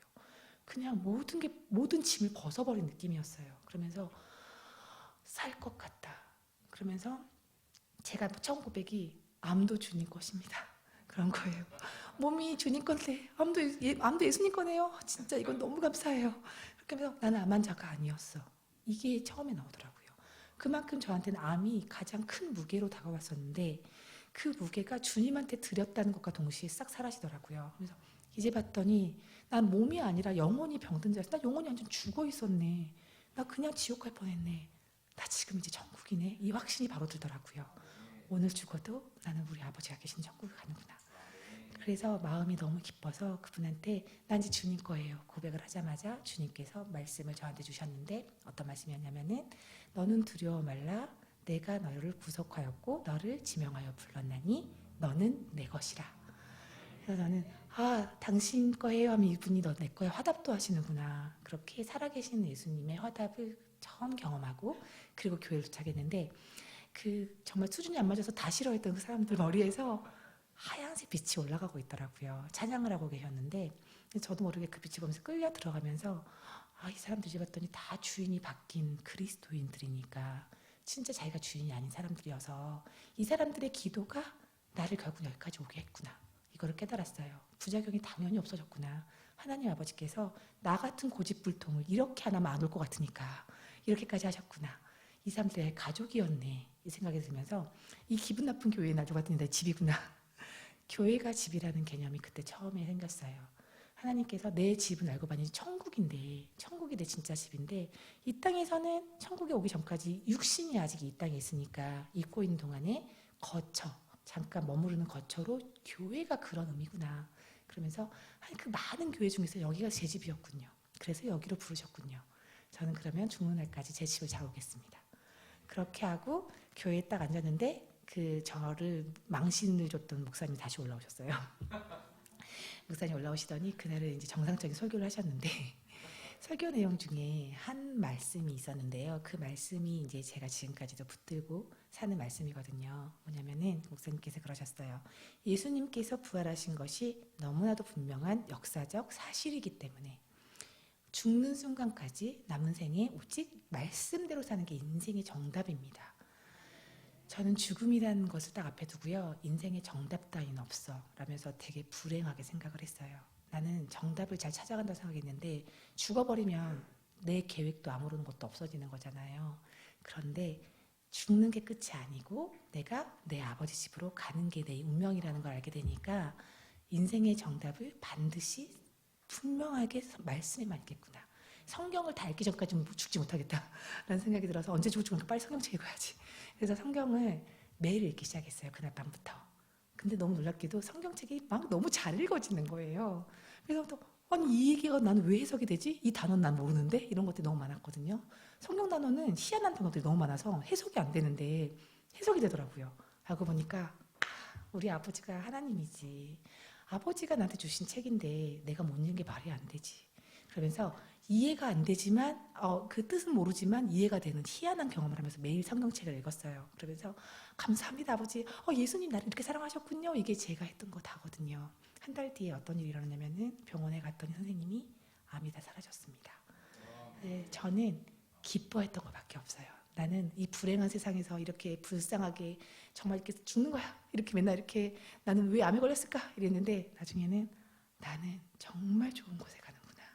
그리고 내가 가는 곳은 영원한 시간이 흘러가는구나. 그리고 나는 그곳을 가기 위해서 지금 태어난 거구나. 이것도 이제 알게 되면서 맨날 기뻤거든요. 기뻐했더니 암이 사라지는 걸 경험을 해요. 그리고 이제 암이 다 사라진 이후에 저는 이제 전도자의 삶으로 그냥 전향을 했어요. 제가 하고 싶은 것들이 무수히 많은 것들이 있었는데 그런 것들을 다 깼어요. 왜? 쓸데없다는 걸 알았거든요. 어차피 이거 하다가 결국은 죽고 저거 하다가 또 죽고 결국은 내가 몇 살에 죽고 몇 살에 죽고 내가 나이 들어서 죽거나 결국은 죽는 게 사람의 인생이구나. 사람들한테 그걸 알려줘야겠다. 저같이 암에 걸려서 벌벌 떨고 있는 사람들한테 지금 이게 문제가 아니다 라는 걸 알려주러 가야겠다. 그러면서 진짜 문제를 알려주러 다니기 시작했는데요. 사람들은 자기하고 똑같은 고통을 겪지 않은 사람 말은 듣지를 않아요. 제가 암이 없어졌다고 그러니까 어느 순간부터 제 말을 안 듣더라고요. 그래서 너는 없어졌으니까 좋겠다 이런 사람들이 나오기 시작해서 그 다음부터는 이제 기도하고 엎드리면서 하나님의 뜻을 구했는데 감사하게도 재발을 했어요. 처음엔 감사가 나오진 않았는데 선생님 말씀을 듣고 감사가 나오더라고요. 선생님이 의사생활 그러는데 자기가 의사생활하면서 이런 걸 처음 봤다. 재발을 했는데 희한하게 했다. 암이 없어진 자리에서 나오는 경우는 없는데 없어진 자리에서 똑같이 다 나왔고 치료가 안 되는 뼈로만 다 올라왔다. 그래서 치료를 못 해주겠다. 이 말을 또 들었어요. 그런데 저는 그 말을 들으면서 선생님이 이런 걸 본 적이 없다라는 말에 포커스를 뒀어요. 제가 기도한 내용이 있었거든요. 하느님, 제가 암 환자한테 가서 위로가 돼야 되는데 그들이 제가 낳은 거 보고 실망해요. 그래서 자기는 안 낳고 나만 낳고 이럴까 봐 되게 실망해요. 그래서 이 난관을 어떻게 헤쳐나갈지 모르겠다. 나 보내지 마요 했다가 보내실 거면 방법을 알려주세요. 방법이 그럴 줄은 몰랐는데 하나님께서 나를 그만큼 믿어주셔서 주셨구나. 이렇게. 두 번째 암은 하나님이 나한테 허락하신 암이 맞다. 첫 번째 암은 내가 주인이었기 때문에 아픈 거지만 그때 고쳐주셨고 지금은 하나님의 무슨 뜻이 있을 거다. 이렇게 생각을 하고 제가 그 암을 무기 삼아 다니기 시작했어요. 암 환자들한테 미안한 마음 없이 나도 지금 암이 또 재발했는데 또 죽는다고 또 들었어. 그런데 우리가 죽는다면 어떤 일이 일어나는지 아느냐. 이걸 얘기하기 시작했거든요. 제가 지금은 사람들한테 얘기하는 게 있어요. 죽음을 꼭 알아야 한다. 죽음을 모르면은 사는 게 아니다. 나는 그리고 어르신들 앞에서 함부로 한 얘기가 있어요. 어르신들은 지금 여기 계신 어르신들이 저보다 나이 연세가 많으시니까 저보다 훨씬 생각과 이런 인생의 방향을 더 잘 아실 거예요. 현명하게. 저 나이 때 저 생각은 아닌데 하는 것들도 이제 발견하시는 저는 어린 사람인데 그 어르신들조차도 겪지 못한 게 하나 있어요. 죽음은 경험하지 못하셨어요. 제가 만난 많은 분들은 죽음을 맞이하셨는데요. 연령대가 10대부터 90대까지예요. 그런데 그들의 죽음에 공통점이 있어요. 다들 당황하세요. 왜? 처음 만나거든요. 사람들이 인생 살면서 처음 만나는 건 당황하고 실수하잖아요. 근데 연륜 있는 분들 말을 왜 들어야 되냐면 그 실수를 통과했기 때문에 우리한테 이제 비껴갈 수 있는 길을 주시는 현명한 그 지혜를 주시는 거잖아요. 근데 그분들조차도 죽음에 대한 것은 우리한테 아무것도 줄 수가 없어요. 경험을 안 해봤거든요. 제가 감히 말씀드리자면 죽음 앞에 선 경험이 3번 정도 있어요. 오늘 죽겠구나 하는 날들이 있었거든요. 그런데 그 날마다 저도 당황을 하더라고요. 왜냐하면 죽을 거 알고 있었거든요. 제 병은 결국은 죽는 거 알고 있고 이러다가 죽겠다는 것도 알고 있었는데 그날은 아닌 것 같아요. 오늘은 아닐 줄 알았어. 근데 그런 날 꼭 죽을 것 같거든요.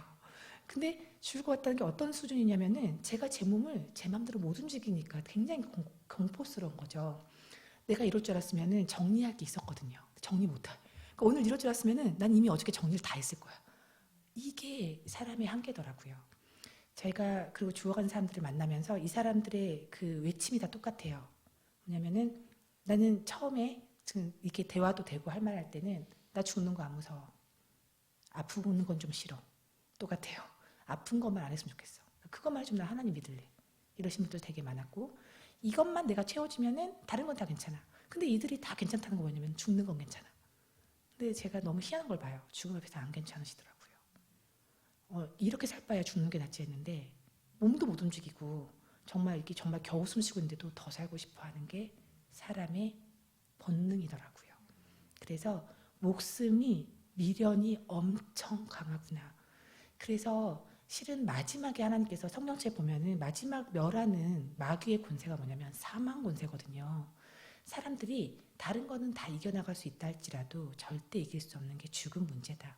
저조차도 지금 죽는 게 기쁜 거예요 했다가 암 환자들 만나면서 저를 이제 점검하는 시간이 있었어요. 과연 네가 기뻐하면서 죽을 수 있는가? 그런데 제가 그럴 수 없다는 걸 깨달았을 때가 있었어요. 통증을 못 이겼을 때였어요. 저는 지금도 암이 여기저기 있기 때문에 통증이 많이 느껴지거든요. 지금은 통증을 제어하는 법을 좀 아는데요. 처음에는 그냥 무방비 상태로 그냥 받아야 했거든요. 근데 제가 죽고 싶다 할 정도로 힘들어했던 항암 부작용은 너무 귀여운 거였어요. 그 암통증이라는 거는 세상에서 정말 이걸 겪을 바에 정말 죽어버리는 게 낫겠다 하는 거였는데 죽어가는 게 그러면서 지금 죽는 게 낫겠다. 지금 죽여주세요. 이런 게 나오는 게 통증이었거든요. 그런데 그럼에도 불구하고 이렇게 무서워하면서 죽는 게 맞는 건가라는 고민을 하면서 또 이제 깨지게 된 게 있는데 말씀에 모든 답이 있다고 그랬잖아요. 근데 하나님 말씀 중에 시편에 이런 말이 있어요. 하나님께서 성도의 죽는 것을 귀하게 여기시는도다. 우리는 죽는 거가 되게 비참한데 하나님은 그걸 보고 기뻐하신대요. 정말 우리가 하나님을 제대로 모르면 정말 약간 사이코패스라고 생각하는 그런 인격인 거잖아요. 그런데 제가 부활해서 그걸 찾았어요. 고린도전서 15장에서 예수님이 부활하신 내용에 이런 말이 있거든요. 그리스도가 다시 사신 것이 없으면 너희의 믿음도 헛되고 너희가 여전히 죄 가운데 있을 것이요. 죄 문제가 해결되지 않으면 죄가 없는 천국에 아무도 갈 수가 없는데 예수님이 사신 것이 없으면 그렇대요. 근데 그쪽 앞에 말을 보면 뭐라고 나와 있냐면요. 죽은 자의 부활이 없다면 그리스도를 하나님께서 살리시지 아니하셨으리라. 이분은 우리한테 살아난 우리를 숭배 이게 아니라 너희가 사망 권세가 멸하고 그러니까 너희가 그 죽음을 죄 때문에 죽긴 해야 되는데 죽은 다음에 살릴 거야. 너희가 죽은 다음에 살릴 거야. 내 아들 먼저 해서 보여줄게. 그래서 순서가 있어. 첫 열매, 부활의 첫 열매는 그리스도예요. 두 번째는 그리스도가 강림하실 때 다시 오신다고 하고 올라가셨거든요. 다시 오시는 그날 그때 예수를 믿는 자, 예수한테 붙어있는 자가 두 번째로 부활할 것이다. 세 번째는 끝까지 예수를 믿지 않는 자도 부활시킨다. 이게 하나님의 계획이었어요. 그래서 부활에서 어떤 일이 일어나느냐? 그때는 죄가 많은 이 세상을 싹 멸하고 하나님이 사시는 천국과 그리고 하나님이 아닌 마귀를 위해서 예배해 놓은 지옥과 둘 중에 우리가 선택한 대로 가는 거다. 우리한테 선택권을 줬다는 게 너무 충격이었어요. 하나님이 그렇게 긍휼하시면은 그냥 이렇게 불쌍한데 약한데 그냥 살리시면 되지. 아니 이분은 인격적으로 우리한테 자기 의지를 주시면서 진짜 난 너희가 귀중해서 만들었으니까 나랑 진짜 교제하는 존재로 만들었고 나랑 똑같은 모습으로 만들었거든. 그래서 네가 선택해서 나를 선택해주면 너무 좋을 것 같아. 내가 사랑하듯이 너도 나를 사랑했으면 좋겠어. 네가 사랑하고 말고만 넌 내 거야. 이러신 분이 아니라는 거. 아까 그 인격에서 보여줬던 거. 그것 때문에 우리한테 선택할 수 있는 모든 걸 열어놓고 선택을 받으려고 기다리고 계시는 분. 그래서 이 땅에서 뭐가 되나 안 되나 막 하나님이 이렇게 해주고 저렇게 해주고 우리가 이렇게 생각을 하고 멋대로 생각을 했는데 이게 아니라 이분은 이미 우리한테 선택권을 줬고 이 땅은 어차피 그렇게 살고 잘 살거나 못 살거나 100년을 못 채우고 다 죽어. 다 죽고 영원한 세상을 내가 열어놨어. 거기엔 너희가 뭐 이렇게 병들거나 죽거나 썩어지거나 없어지거나 고생하거나 그런 거 없어. 아픈 것도 없어. 나랑 사는 곳은 아무것도 없고 그냥 맨날 즐겁고 홍보석 지은 집으로 내가 집도 지어놨어. 네 몸까지 지어놨어. 그 몸을 너희가 믿지 못할 것 같으니 예수를 보내서 보여줬지. 예수님이 죽은 다음에 부활해서 40일 동안 그 육체를 입고 우리한테 보여주셨잖아요. 그 육체가 하늘나라에서 사는 육체. 그래서 우리한테도 그것을 입혀주시려고 왔다. 그래서 난 너희가 죽는 게 기대가 된다. 이런 말로 제가 해석이 되니까요. 그 다음부터는 죽음은 기대하는 거다. 그래서 제가 아파서 죽을 것 같아. 그러면 넌 기쁜 거야. 이렇게 이제 저를 고치기 시작했어요. 아프니까 어떻게 해주세요가 아니라 지금이 주님이 나한테 주신 그 타이밍이면 기쁘게 가겠습니다. 이걸 해야 되는구나. 놀랍게도 제가 기뻐할 때마다 통증이 사라지는 걸 경험을 해요. 그리고 제가 오늘도 부르시는 겁니까? 전 준비가 됐습니다. 기뻐하면은 그날은 또 살아요.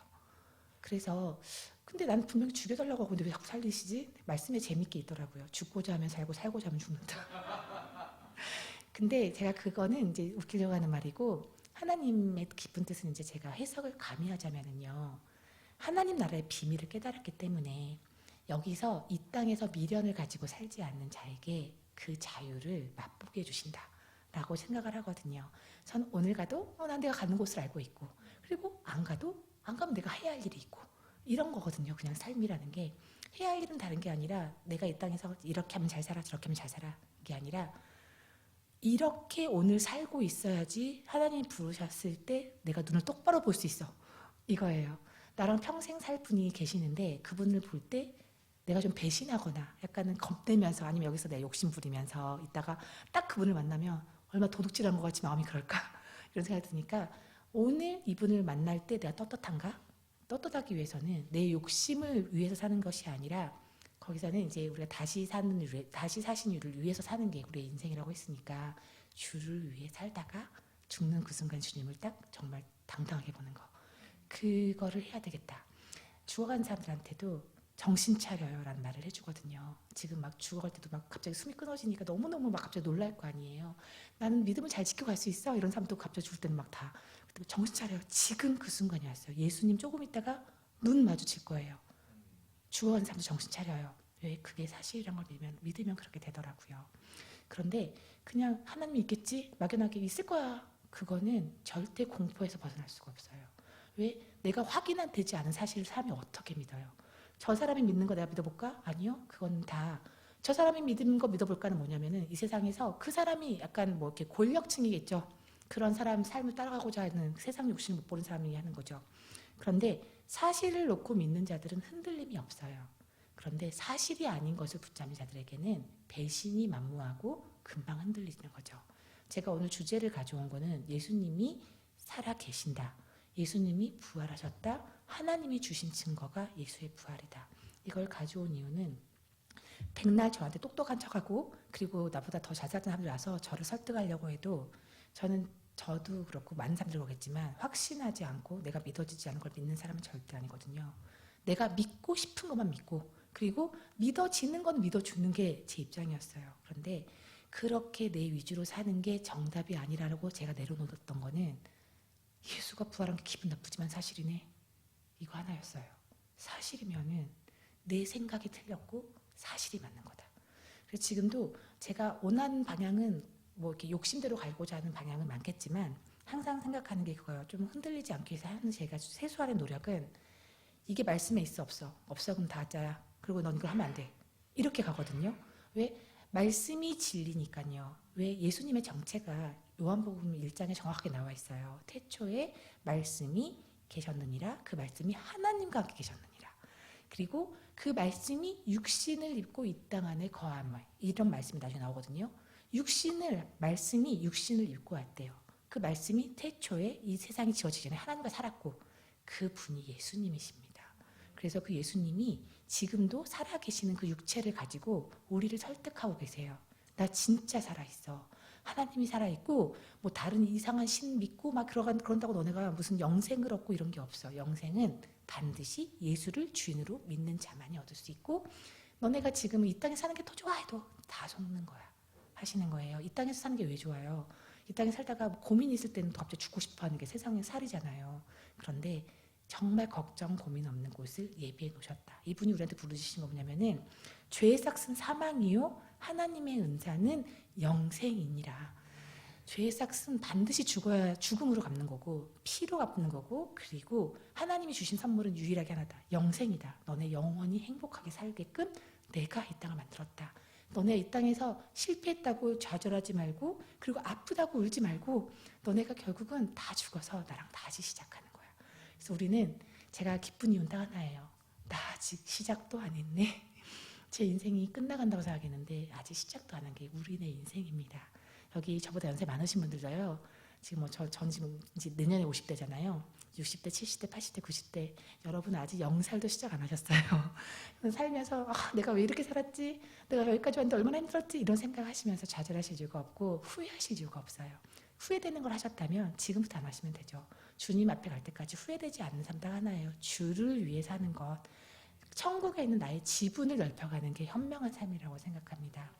여기에 이제 오신 분들께서 우리가 똑같은 운명이거든요. 사람이기 때문에 한 번씩은 다 죽는 사람들이에요. 근데 살기 위해서 이 세상을 살아가면요 힘들어요. 남보다 잘 살아야 되니까. 죽기 위해서, 잘 죽기 위해서 살잖아요. 그러면 삶이 점점 신나져요. 잘 죽는다는 게 뭐냐면 내 욕심보다도 내 미래를 내가 이렇게 건설해가는 마음으로 주를 위해서 살고 그 땅의 주인에게 잘 보일 수 있는 삶을 살려고 노력하는 거잖아요. 그 땅의 주인에게 잘 보이고 나면은 해같이 빛나는 영광을 받는다고 써져 있어요. 우리가 똑같은 마음으로 부활하는 것이 아니다 나왔거든요. 해의 영광이 다르고 달의 영광도 다른데 별의 영광도 다르도다. 그리고 별과 별의 영광도 다르도다. 주님을 위해서 사는 만큼 저기서 더 빛난다고 하셨어요. 그래서 여기에서 경쟁에 한눈 팔려가지고 나는 이걸 살고 싶은데 난 이거 하고 싶은데 이걸로 맘 뺏기시는 걸로 시간 낭비하지 마시고요. 나는 이왕 천국에 가는 거 해같이 빛나리라. 하나님 난 그 욕심을 부리겠습니다. 그러시면서 여기서 주를 위해서 사시고 그리고 진짜 내 집이 어딘지 정확하게 인지하시면서 예배자의 길 그리고 중보자의 길 그리고 전도자의 삶을 사시다 보면은 아버지 하나님께 가셔서 영원히 행복하게 사시는 거. 그게 하나님이 이 땅에 주신 비밀이었습니다. 네, 그 비밀을 품고 저도 오늘도 달려가고 내일도 달려갈 거예요. 언제 주저앉을지는 모르는데 제가 이제 좀 기적은 좀 일어나서 제가 하는 생활이 제 몸을 다 위해서 사는 게 없거든요. 심지어는 사람들이 저한테 쟤는 뭔가 좋은 거 먹으니까 저렇게 걸어다니겠지? 이러시는 분들 계시는데 제가 주식이 라면이에요. 진짜 가장 빨리 먹을 수 있는 거 김밥 라면. 그리고 몸에 좋다는 거 먹지 않습니다. 어떤 분들은 제가 뭐 먹는다고 누가 이렇게 이상한 얘기를 하신 분도 계셨더라고요. 아니요, 저 비타민도 안 먹어요. 그냥 항암하고 항암하는 이유는 그 힘든 치료인 거 아는데 힘들어요. 제가 하는 항암도 힘든데 그 힘든 치료를 피해가면서 나는 뭐 이렇게 내 몸이 힘들지 않은 거 해가면서 사람들이 예수 믿어요 하지 않고 당신들이 그렇게 두려워하는 그 항암 내가 먼저 해볼게요. 이 약은 이렇더이다. 그런데 이렇게 참을만 하더이다. 이런 걸로 제가 앞장서서 가야겠다는 마음으로 치료를 받고 있고 몸은 만약에 뭐 무슨 일이 있어도 뭐 이렇게 내가 가꾼다고 되는 게 아니라 오늘 부르시면 가는 거지 뭐 그냥 이렇게 마음을 많이 내려놓고 살다 보니 무슨 일이라면 일단 겁이 없어지는 게 감사한 거거든요. 두려움이 없다는 게 참 살만하더라고요. 뼈에 금까지 가고 난리가 났었고 올해는 제가 이제 뇌수술도 받았다고 했잖아요. 그때 진짜 올해 진짜 가는 줄 알았어요. 와 올해까지 올해인가 보다. 그랬는데 또 신기하게 또 아직은 또 살려놓으실 계획이 있으신지 뼈가 다 붙어버렸다네요. 암은 있지만 금 같던 곳에서 뼈도 몇 년 만에 다시 붙고 그리고 뇌수술도 잘 돼서 아직 당분간은 또 괜찮다고 합니다. 괜찮다고 해서 암이 없어진 건 아니고 암은 여전히 많아요. 하지만 암이 있다고 해서 제 몸에 암이 있고 제 몸에 뼈에 또 금이 가서 주저앉는다고 해서 예수님이 살아계시지 않는 건 아니거든요. 이분은 살아계시고 오늘도 역사하고 계시고 여기 오신 분들에게 오늘 좀 만날래 하시는 그분이십니다. 그분이 우리의 주인 되시고 우리는 그분으로 말미암아 죽음이 얼마나 기쁜 건지 그거를 위해서 사는 자가 될 수 있는 겁니다. 그래서 여기 계시는 분들 모두 예수님을 어렵게 생각하지 마시고요. 저 되게 유치하게 만났잖아요. 살아 계시냐고요? 이러면서 했는데 말씀에 있어요. 간절한 자가 나를 만날 것이다. 그렇게 하셨거든요. 그러니까 간절하게 살아계시면 나도 만나주세요 하시면서 가시다 보면 말씀으로 만나게 해주시는 그분을 만나게 될 것 같습니다. 네, 처음 뵙겠습니다. 네, 이렇게 많은 말을 자꾸 올려서 해서 죄송하고요. 여기 이렇게 귀한 자리에 오셨는데 주님과 정말 만나시고 그리고 자유해지시는 그런 분들이 되시기를 저도 추후에 기도하겠습니다. 여러분도 오시면서 저 암 환자 아무튼 또 똑바로 잘 살게 해주세요. 기도도 좀 해주세요. 감사드립니다. 네, 그러면 물러나도록 하겠습니다. 네, 목사님 잠깐 기도 한 번만 할까요? 네, 그래도 제가 하나님, 주님 말씀했으니까 기도로 마무리하겠습니다. 네, 하나님 아버지 감사합니다. 여기에 예수를 알고자 하지만 모르시는 분들도 계세요. 주님께서 누구인지 다 알고 계십니다. 여기까지 정말 어렵게 모시고 오셨는데 주님께서 오늘 꼭 만나시는 시간 될 수 있도록 성령님 역사하여 주시옵소서. 우리가 예수를 그냥 믿는 게 아니라 사실을 바탕으로 해서 살아계신 그분을 마음으로 진심으로 주인으로 영접하기를 원합니다. 내가 주인 되었던 모든 삶을 내려놓고 내가 주인이 아니라 예수님이 머리와 몸과 마음에 그 주인으로 맞아들이는 그런 용기를 내는 오늘 귀한 성도들로 변화될 수 있도록 하나님 아버지 인도하여 주시고 이 돌아가시는 발길까지도 주님께서 책임져 주시고 계속해서 떠올리도록 인도해 주시옵소서. 감사드리며 이 모든 말씀 예수님 이름으로 기도합니다. 아멘. 감사합니다. 귀한 간증 감사합니다. 오늘 이 시간이 여러분의 삶 속에 노크하시는 그 주님의 노크를 듣고 여러분의 마음의 문을 열고 예수님을 믿고 영접할 수 있는 그러한 시간이 되었으면 좋겠습니다. 그리고 이제 광고 말씀 드릴게요. 아주 중요한 광고입니다. 잘 들으시길 바랍니다. 이제 저희가 이번 축제를 준비하면서 이제 초청해서 오시는 분들을 위해서 이제 2가지 선물을 준비했습니다. 첫 번째로는 이제 여러분들이 나가시면서 받을 수 있는 선물인데요. 혹시 선물의 개수 때문에 그런데 오늘 교회를 와서 처음 예배를 드리신 분들 그리고 누구의 초청을 받아 오늘 오신 분들은 조용히 그냥 자리에서 손만 한번 들어주십시오. 들으셔야지 이따 선물 드린다니까요. 괜찮습니다. 괜찮습니다. 예.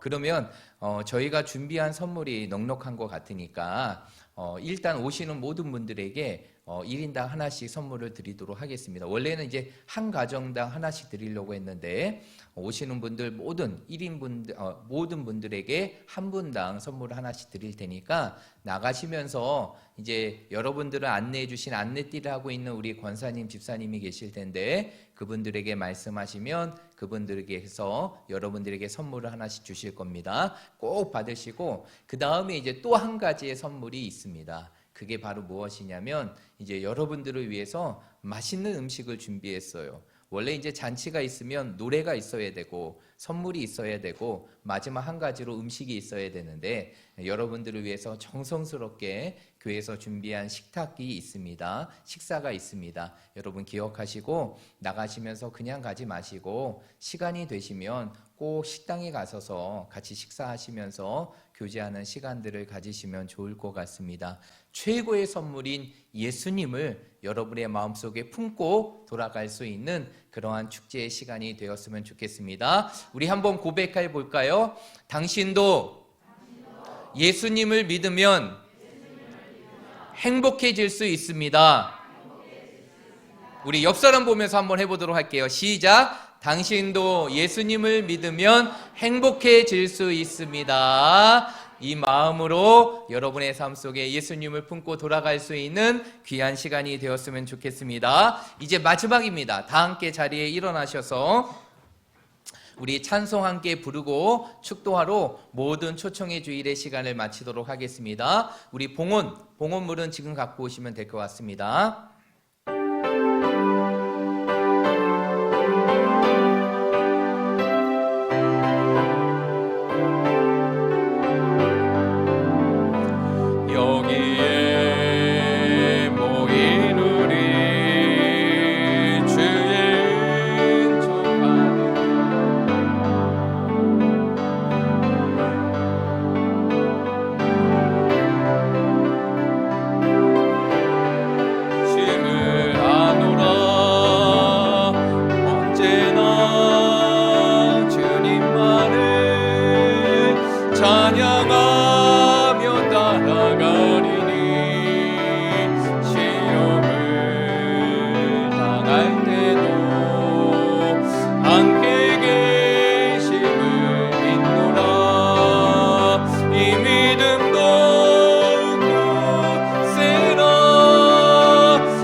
감사합니다. 오늘 귀한 초청의 주일을 통해서 다시 한번 우리의 가슴 속에 가장 귀한 선물로 이 땅에 오신 예수님에 대해서 듣게 하시고 알게 하시고 믿을 수 있는 기회와 영접의 기회를 우리의 삶 속에 허락하여 주심을 감사합니다. 우리 사랑하는 모든 자들이, 모든 성도들과 초청되어 온 모든 분들이 이 시간들을 통해 정말 예수님이라는 귀한 선물을 마음에 품고 돌아가게 하시고 예수님과 함께 할 수 있는 귀한 인생의 삶이 되게 하여 주시옵소서. 오늘도 귀한 예물을 하나님 앞에 드립니다. 이 예물을 기쁘게 받아주시고 이 예물을 드리는 자마다 하나님이 주시는 놀라운 인생의 풍성함을 누리며 살아갈 수 있도록 인도하여 주시옵소서. 지금은 우리 주 예수 그리스도의 은혜와 하나님 아버지의 사랑과